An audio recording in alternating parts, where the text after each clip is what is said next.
Okay, magandang gabi po sa ating lahat at good news ha. Good news ito sa taong bayan. Bakit ko ba nasabing good news ito sa taong bayan, no? Kasi po kung totoo man itong balita na ito, no? Legit naman itong balita na ito kasi binalita na ito ng Bilyonaryo News Channel eh. Ang freeze, ang asset ni Martin Romualdez ay fini-freeze na raw. Oh, yan oh, nakalagay dito sa headlines ng Bilyonaryo News. Ano ang ibig sabihin ng pag-freeze ng assets ni Martin Romualdez? Kung malalaman ito ng taong bayan, good news talaga ito, no? Kasi isa sa mga hinala ng taong bayan dito sa flood control anomaly scandal, nakawan ng pera patungkol sa flood control, walang ibang hinala o pagdududa ang taong bayan kundi itong si Martin Romualdez. So, kung hindi pa man guilty si Martin Romualdez dito because he is still yet to be investigated, ang importante dito ay na-freeze na yung kanyang assets. Okay? Hindi siya makagalaw, hindi rin siya pwedeng lumabas sa bansa ng Pilipinas. Okay? Para siguraduhin natin na ma-investigate muna siya guilty or not guilty bago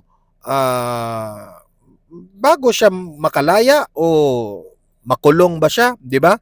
Oh, 'yan, pakikinggan natin 'yan, itong balita na ito at magko-comment tayo diyan, no? At ang kagandahan pa nito, no, ay yung asawa mismo ni Vice President Inday Sara Duterte na si Mans Carpio, no?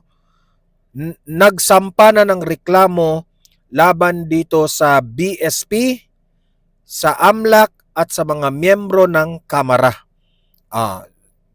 Gumalaw na po itong asawa ni VP Sara kasi po hindi po maganda ang ginawa nila, especially itong mga kalaban sa politika ni VP Sara na pinopolitika sila dyan sa some of the congressmen dyan sa Committee on Justice sa Kamara, no, na they are exposing the itong bangko ni BP Sara. Inexpose nila lahat yung transaction kasi bawal yan eh na maisa publiko ang kayo dito sa taong bayan. Gusto nyo ba na isa publiko yung transaction ng inyong bangko? 'Di ba? Hindi. Hindi talaga yan pwede. Oh, especially yung iba dyan. Alam ko naman yung mga ibang mga kongresista dyan, ayaw nyong ma-expose, no? Kasi meron kayong mga kabit-kabit dyan eh. Mabubuking kasi sila sa mga kabit nila eh. Di ba? Pero dito naman sa hanay ni BP Sara, sa kampo ni BP Sara, hindi man talaga maganda yan. Meron tayong tinatawag na bank secrecy law. Okay? Bank secrecy law. Ginagawa yung batas na yan tapos i-violate natin yan, di ba? Pero halatang halata sila na medyo hinanapan nila ng butas. Hinanapan nila ng kasalanan si BP Sara. Mantakin nyo ang open flow at saka yung anong tawag doon? Yung pagpasok at paglabas, no? Ng pera sa bangko ni BP Sara, in-add up nila lahat 'yan from 2025 ayon hanggang 2026 2005 to 2026 siguro ngayon, no? In-add up nila. Sinong hindi aabot ng bilyon ang transaksyon? Pabalik-balik 'yan eh. 'Di ba? Nililin lang nila yung taong bayan. So doon pa lamang illegal 'yon, no? So tama lang na itong si Mans Carpio ay magsampa ng reklamo. Mamaya pakinggan natin yung balita na 'yan, no. Tama lang 'yan na hindi magpapaapi kasi lagi na lang binubugbog itong mga Duterte na ito. Tama yung mga galaw na 'yan. At ito pa, last but not the least, ito nagpalabas ng saloobin itong si Professor Malu Tiquia patungkol po dito kay Martin Romualdez, na mukhang naghuhugas kamay na. Ayan, Professor Malutikia, parang pareho tayo ng pareha tayo ng analysis diyan eh. Hugas kamay nga itong si Martin Romualdez, no? Patungkol po dito sa matinding korupsyon na nangyari ngayon sa Pilipinas. Okay, 'yon ang pag-uusapan natin. Like and share sa mga dati ko mga audience ito at sa mga bago pa lang dito, subscribe na po kayo ha. Okay. Unahin muna natin itong ang pag-freeze ng assets kay Martin Romualdez. So pakinggan natin itong balita na ito. Na-freeze ng assets si dating House Speaker Martin Romualdez at ilang kapamilya kaugnay pa rin sa investigasyon sa flood control scandal. Pero ano nga ba talaga ang ibig sabihin nito? Hindi ito confiscation, hindi rin ito hatol. Ang pag-freeze ng assets Ang ibig sabihin niyan, hindi na siya makakain ng taba. Napansin ko kay Martin Romualdez, parang pumapayat na siya eh, di ba? Pumapayat na si Martin Romualdez. Alam mo Martin Romualdez, no? Maganda yan na na-freeze na yung assets mo. Kasi hindi ka na makakain ng taba, hindi ka na makainom ng beer. kung umiinom ka man kung umiinom ka man ng beer, 'di ba? At least healthy ka, 'di ba? Na-freeze na yung mga pera mo diyan, 'di ba? Hindi ka na healthy lifestyle yan, Martin Romualdez. Buti na lang na-freeze yung assets mo. ay para bang pagpindot ng pause button sa paggalaw ng pera. Ganito ang proseso. Nagsisimula ito sa Office of the Ombudsman. Sila ang nag-iimbestiga ng posibleng korupsyon tulad ng mga alleged irregularity sa mga proyekto ng gobyerno. Kapag may nakita silang posibleng money trail, dito papasok ang Anti-Money Laundering Council. Diba? So, bago nila i-freeze ang asset ng isang tao, no? Bago nila i-freeze yan, may nakikita sila na dapat imbestigahan. May nakikita silang parang butas na, mukha yatang kaduda-duda ito eh. Ganon yan. So by itong galaw na ito, itong developments na ito na na-freeze ang asset ni Martin Romualdez, sa tingin ko, ang ombudsman, no, may nakikita sila dito. 'Di ba? May nakikita sila na parang may anomalya eh. Parang ganun eh. Okay?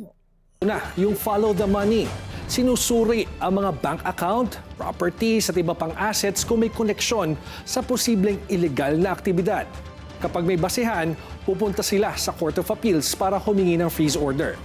Kapag inoprobahan ng korte, locked na ang assets dahil bawal mag-withdraw, bawal mag-transfer. In short, hindi mo na muna magagamit yung pera. 20 days ang effectivity nito at pwedeng i-extend ng CA ng hanggang 6 na buwan. 'Di ba?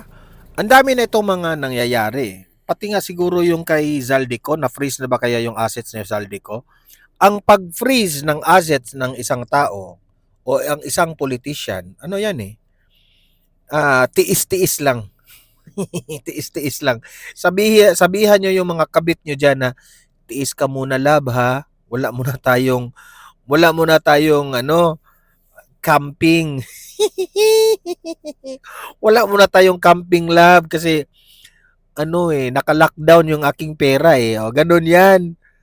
So kayong mga politicians dyan, na ang dami yung mga kabit dyan, hinto-hinto muna. Kasi baka ma-freeze yung assets ninyo. Bakit ito ginagawa? Para hindi maitago o mawala ang pera habang binubuo pa ang kaso. Ulitin natin, hindi ito nangangahulugang guilty na ang pinsan ng Pangulo na si Congressman Romualdez.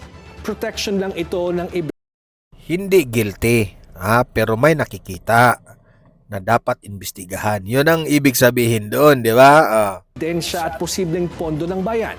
Ngayon, ano na yung susunod?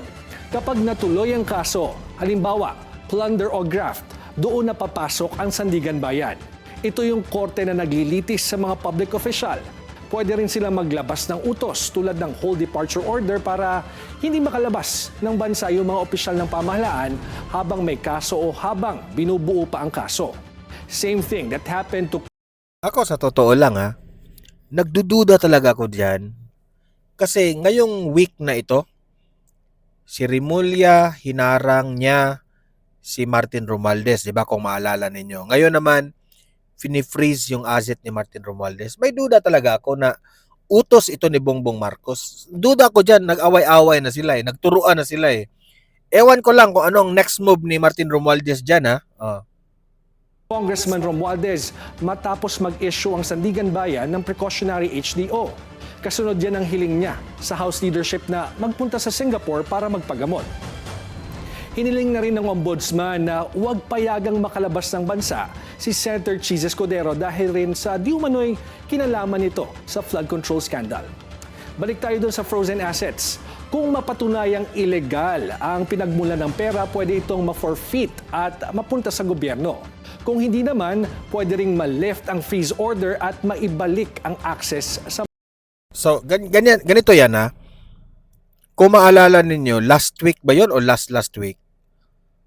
Sinubukan ni Martin Romualdez na lumabas sa bansa. Na ang kanyang rason ay ang kanyang palusot ay magpapa-opera raw siya, no? May sakit raw siya, pa-opera siya. Basing sa mga nag-a-analyze, yung sakit na magpapa-opera siya parang palusot lang kasi yung sakit na raw yun, no? The kind of sakit na yun ay pwede lang raw, kayang-kaya lang raw ito gamutin sa Pilipinas. Okay? Kayang-kaya raw. Marami na raw cases dyan. Bakit doon pa sa Singapore magpa-opera? Yan ang ipinagtataka nila. So ngayon, mukha yatang nakapaghalata na itong si Martin Romualdez na siniseryoso na siya ng gobyerno. Okay? Kung si Marcos man ang dahilan nito o hindi, ano kaya ang galaw ni Martin Romualdez dito? Martin, advice ko sa iyo, no?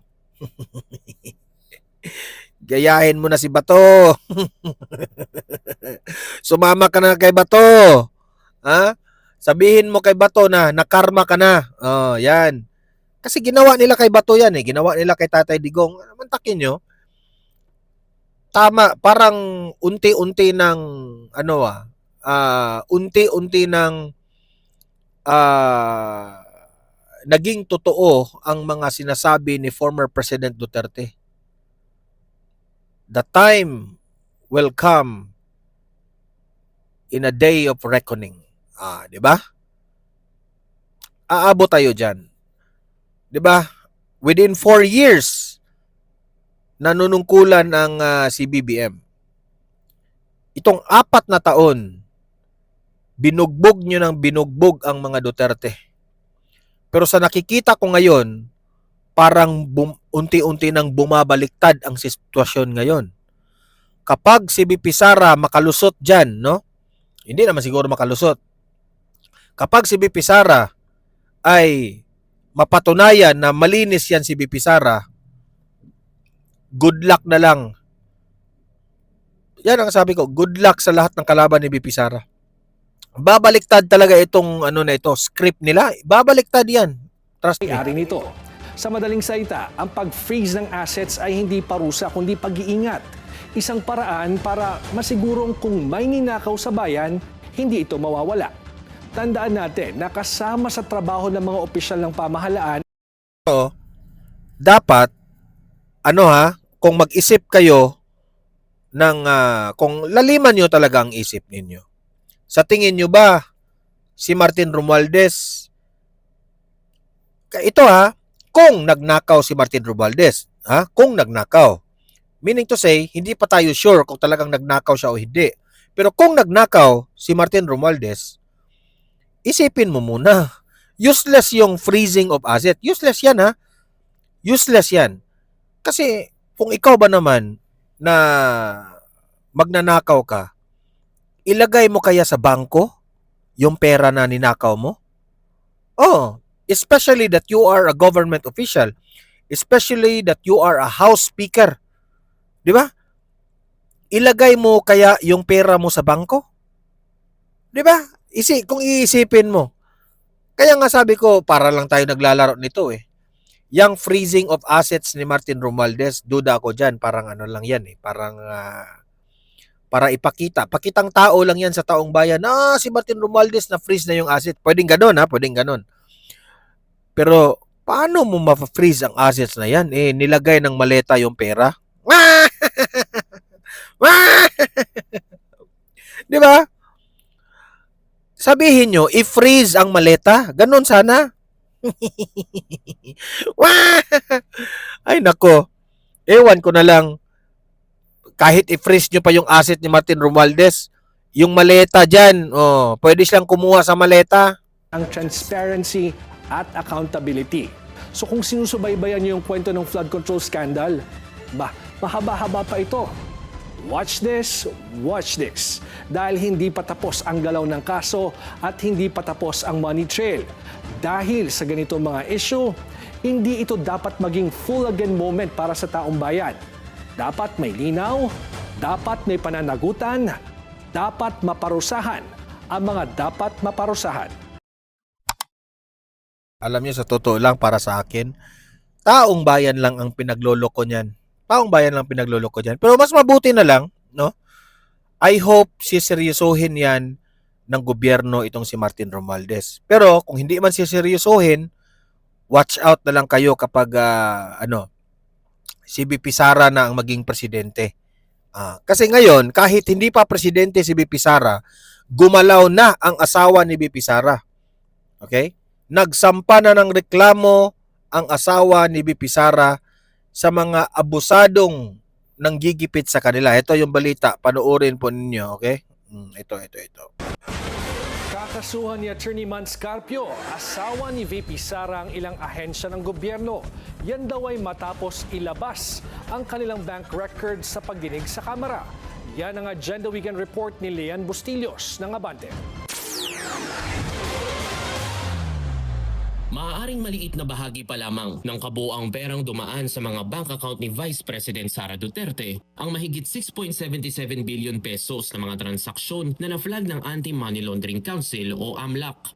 Ito ang iginiit ni 3rd Manila Representative Joel Chua sa isang media forum sa Quezon City. Matatanda ang noong Miyerkules, inilahad ng AMLAC sa House Committee on Justice na may 663 transaksyon mula 2006 hanggang 2025 na umabot sa 6.77 billion pesos, kung saan 3.77 billion pesos ang naiuugnay sa mga account ng pangalawang Pangulo, habang 2.99 billion pesos. Ito in-explain ko na ito na mali yung proseso sa pagpresenta sa SALN ni BP Sara in-explain ko na ito. Ito, pautot lang nila, script lang nila ito. In-add up nila lahat ang transaksyon, di ba? Huwag kayong magpalinlang dito. Ang importante dito, nakapagreklamo na yung asawa ni BP Sara. Naman ang nasa account ng kanyang asawa na si Attorney Mans Carpio. Sa kabuuang ito, 630 ang covered transactions at 33 naman ang suspicious transactions. Ayon pa sa AMLAC, 4.42 billion pesos ang naitalang inflows at 1.55 billion pesos naman ang outflows, habang may karagdagang 791.1 million pesos na classified as undetermined. Liwanag ni Chua, ang mga numerong ito ay saklaw lamang ng mga transaksyong umaabot sa 500,000 pesos at pataas na otomatikong nire-report ng mga bangko. Ibig sabihin, hindi pa kasama dito ang mas maliliit na halaga ng mga deposito o galaw ng pera na hindi na ipapasa sa AMLAC. Dahil dito, binigyang diin ni Chua na hindi dapat ituring na ito na ang kabuuang pera o yaman ng pangalawang Pangulo, kundi mga pattern lamang ng galaw ng pondo na kailangang maipaliwanag. Batay naman sa datos ng Office of the Ombudsman, tumaas ang naideklarang net worth ni Duterte mula 7.25 million pesos noong 2007 hanggang 88.51 million pesos noong 2024. Ngunit ayon kay Chua, may mga pagkakaiba sa mga numerong ito kumpara sa malalaking transaksyon na nakita ng AMLAC na umaabot sa bilyong piso. Patuloy namang sinusuri ng Kamara ang mga natuklasan ng AMLAC para matukoy kung may sapat na basihan para ituloy ang impeachment case laban sa pangalawang Pangulo. Nakatakda namang magsampa ng criminal complaint si Carpio bukas, April 27, laban sa Bangko Sentral ng Pilipinas, AMLAC at ilang miyembro ng House Committee on Justice sa Quezon City Prosecutor's Office. Kaugnay ito na umano'y paglabag sa Anti-Money Laundering Act, Bank Secrecy Laws at Data Privacy Act. Ayon sa kampo ni Carpio, iligal umanong isinapubliko ang kanilang mga confidential bank records na protektado ng batas at hindi ito dapat gamitin ng AMLAC bilang kasangkapan sa umano'y political harassment at black propaganda laban sa Vice President at sa kanilang pamilya. Para sa Agenda Weekend, Leon Bustillos. So, yan, no? tayo po'y natutuwa, no? Alam nyo, sino kaya ang nakapag-advise dito sa asawa ni VP Sara na ganun yung gagawin? Talagang it's a brilliant move, no? Para naman, itong mga abusado na mga gahaman sa kapangyarihan ng mga congressman, makasuhan rin sila. Dahil sa politika, binaboy nila yung bank records ni VP Sara, binaboy nila yung SALN ni VP Sara, na binahira nila ng masama na parang ika nga sabi nila fishing expedition, no? So tama lang 'yan, no? Na they will they will get their lesson. Oh, meron po tayong tinatawag na batas na bank secrecy law. Oh, al- sa tingin ko naman, no, matino itong justice system natin. Kung atin pong subaybayan ang mga batas natin diyan sa bank secrecy law, talagang nilabag nila itong mga kalaban ni BP Sara. Good luck na lang sa inyo. Yan ang masasabi ko, good luck. Ah. Tapos ngayon, eto, pakinggan natin itong paliwanag ni Professor Malutikia kasi po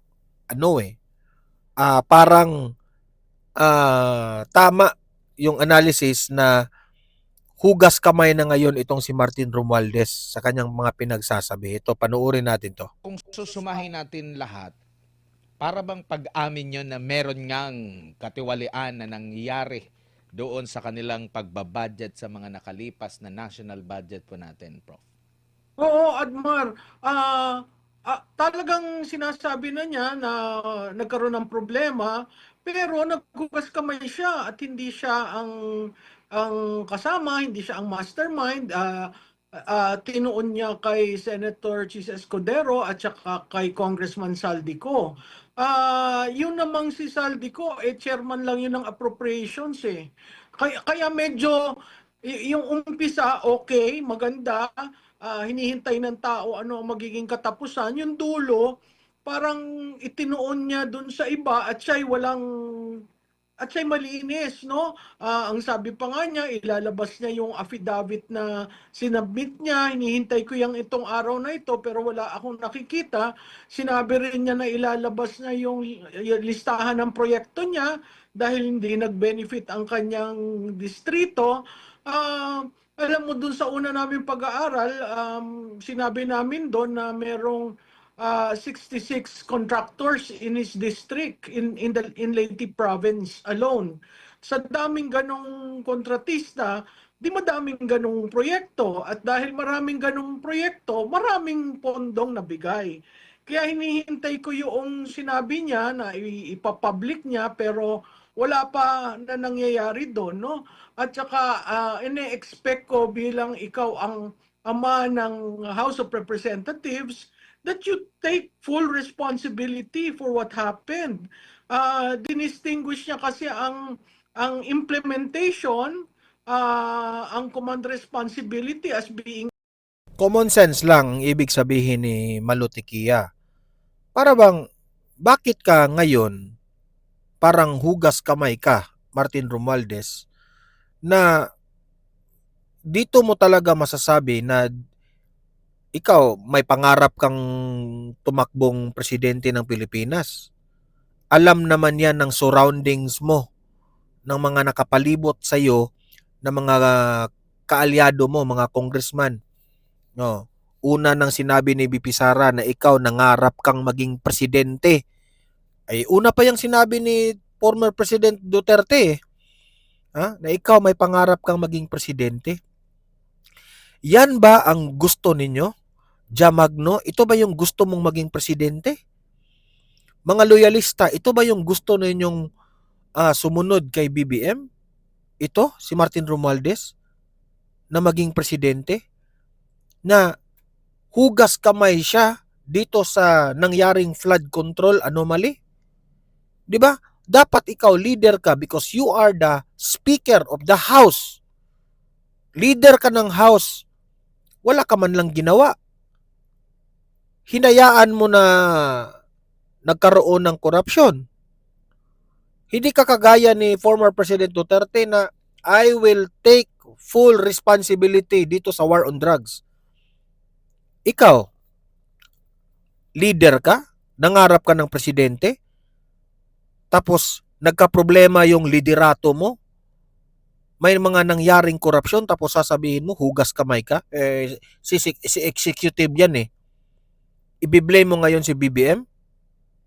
Harapin mo, Martin Romualdez. If you are a true leader, kung ikaw gusto kang tumakbong presidente sa Pilipinas, patunayan mo sa buong bansa ng Pilipinas na ikaw po ay leader.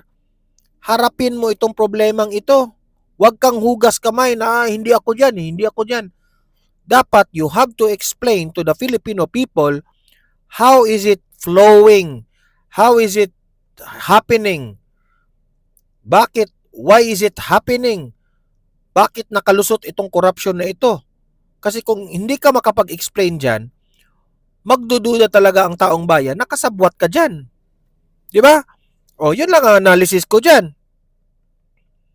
Hindi po pwede na ikaw maghugas kamay ka lang dyan. Kaya nga ikaw, binoto ka bilang isang house speaker dyan para maganda yung daloy, galaw ng pagiging house speaker mo. Ngayon na nagka-problema, iiwas ka? Maghugas kamay ka? Magtuturo ka dito sa sa presidente, sa executive? What kind of leader are you? 'Di ba? Yan lang ang tanong, what kind of leader are you? And you are nangangarap na maging presidente ng Pilipinas? Yaks! Ew! Sabi ng anak ko, you are stinky. Executive. Mali doon. Kasi meron ring command responsibility ang pinuno ng legislatura. Both ang Speaker at ang Senate President. Opo. So, kayo po ay hindi naniniwala dito sa kanyang sinabi rito. I-quote ko lang siya ha. Sabi niya, no speaker can personally control every committee, much less direct the actions of other branches. Martin Romualdez? Hindi mo makokontrol ang komite? Pero nakokontrol mong sabihin o sabihan ang mga congressman na gipitin si VP Sara? Yang impeachment na yan, walang ibang pinagbibintangan dyan, ikaw eh. According sa taong bayan, it's not me ha, according sa taong bayan, ikaw ang mastermind po dyan sa script na impeachment complaint dyan kay BP Sara, impeachment trial dyan kay BP Sara, ikaw. Diba? Kasi takot kayo kay BP Sara eh. And government agencies. Sabi pa kasi niya sa una pang mga pahayag, but the House is not one person. It is certainly not the Speaker alone. It is a collegial body made up of hundreds of members, multiple committees, vice chairs, institutional process.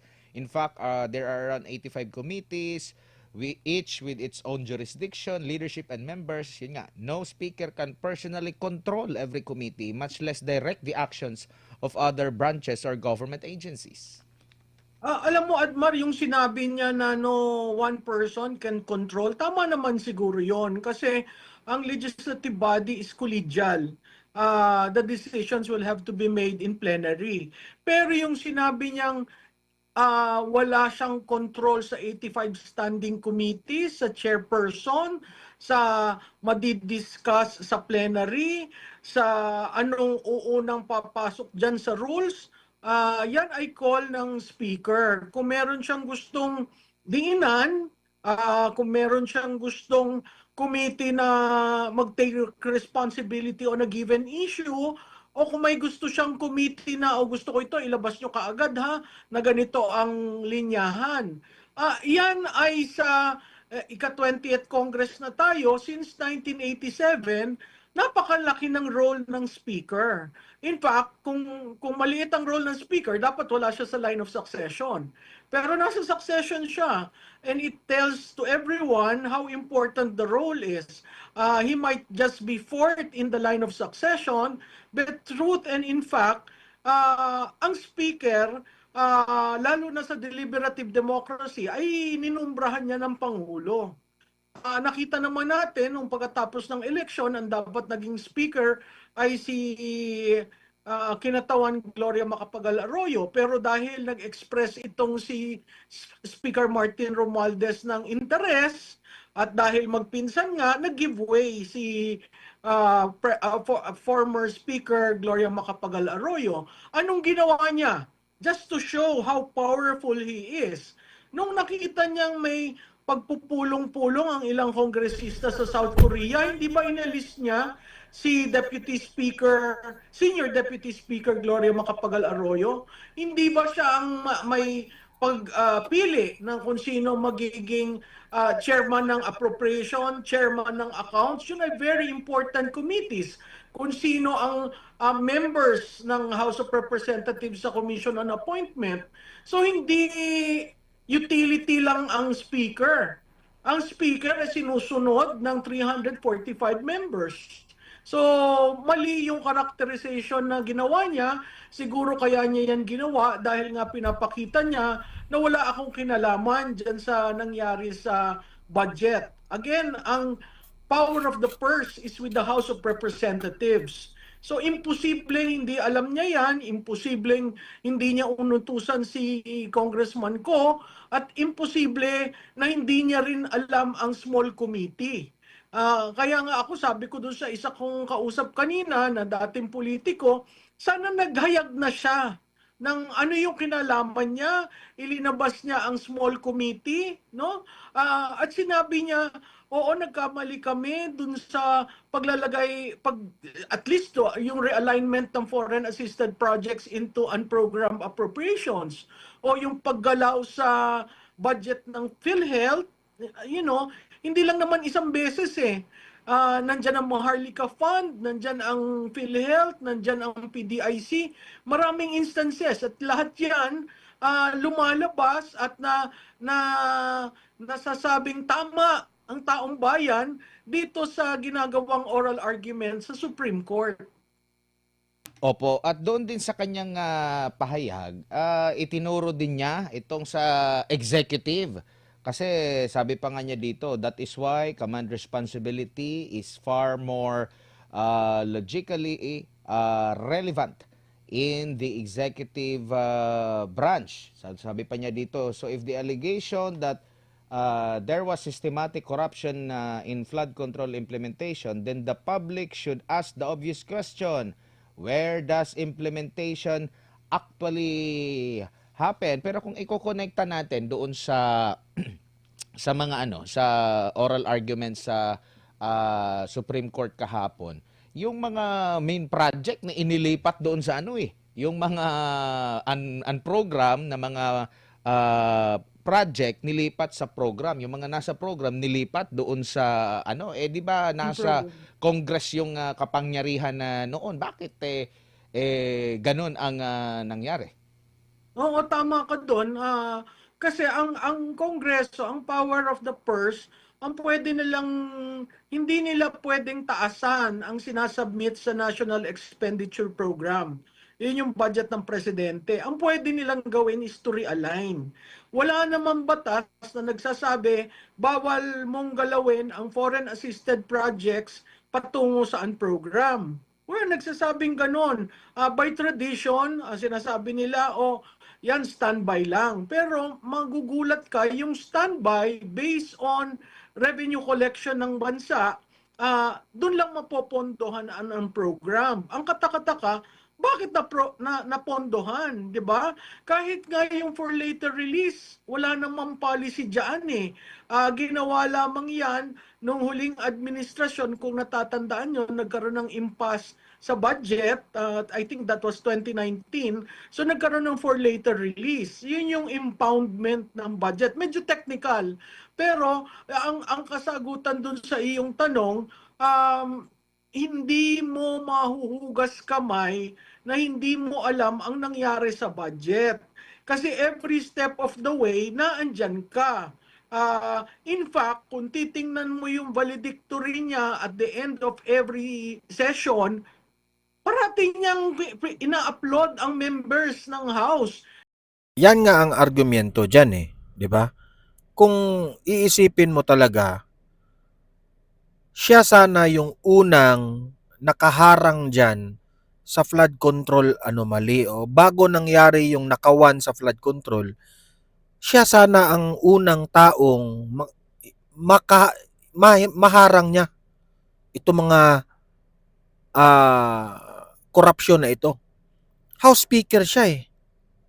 'Di ba? Isa 'yan sa mga duty mo na binoto ka ng taong bayan, hinalal ka at inappoint ka ng mga members mo to be the House Speaker. Isa 'yan sa mga trabaho mo na bantayan itong korupsyon na posibleng mangyari. Pero hinayaan mo.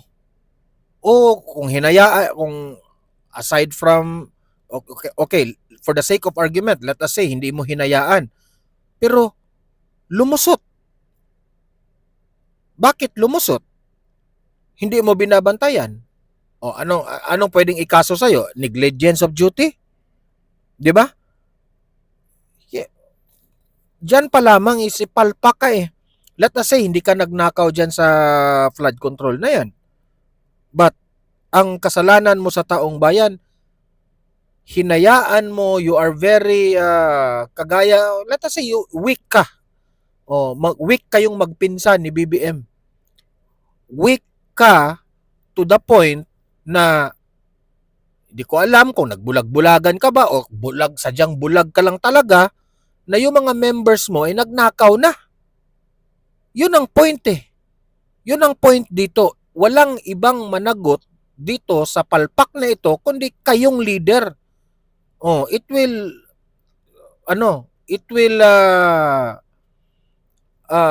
anong tawag diyan?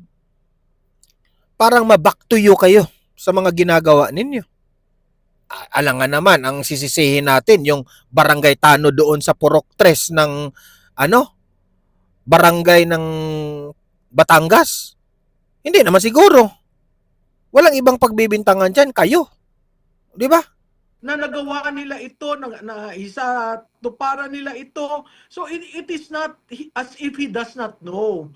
Kaya ngayon yung problema ko dun sa kanyang statement kagabi, how I wish na pinatutuhanan na niya at sinabi niya talaga anong nangyari kaysa nag-threaten. Kasi ang tao tuloy nagdududa, ano ba ito, diversionary o totoo? No? Bakit ko nasabing diversionary? Kasi nangyari siya on the eve of the second discussion on the impeachment. Tuwing eve ng impeachment schedule, may nangyayari. Nung April 14, ilinabas yung supplemental budget na hindi naman yun inaccept during the filing. Ngayon naman itong kay Speaker Romualdez, hindi ko alam kung yan konektado rin sa impeachment na nagsisignal siya sa mga colleagues niya, yung mga kasama niya na dito na tayo. Kaya yung pagkasalita niya kagabi, maraming implications yun at certainly may impact rin yun sa impeachment. Mukha yatang doon lang nagtatapos yung topic na doon patungkol kay Martin Romualdez ng statement niya. Yan po ang opinion, reaction ni Malo Tiquia. Ang point ni Malo Tiquia is walang ibang held responsible sa nangyari kundi si Martin Romualdez, 'di ba? Kung hindi man siya guilty or not guilty dito sa usaping ito, mananagot pa rin siya patungkol sa kanyang posisyon kung bakit nangyari itong the biggest scandal sa kasaysayan ng Pilipinas. Okay? So, kayo mga nanonood ngayon sa Donmar TV, yung aking mga avid fans, viewers, no? ay pwede kayong mag-comment, mag-react, ilabas nyo ang inyong opinion patungkol po dito sa issue na ito. Okay? At babasahin natin yan sa comment section. Paki-like na lang, paki-share ha. Malaking tulong na yan, like and share para makatulong tayo na mamulat ang magising ang taong bayan sa nangyayari ngayon sa ating bansa. And at the same time, sa mga first time dito, subscribe na po kayo kasi libre lang ang mag-subscribe. Walang bayad yan. Updated pa kayo sa mga trending natin na mga balita. Okay? See you in my next video. Have a great day. Have a great night. God bless po sa ating lahat. Mabuhay ang Pilipinas and God save the Philippines. Bye-bye.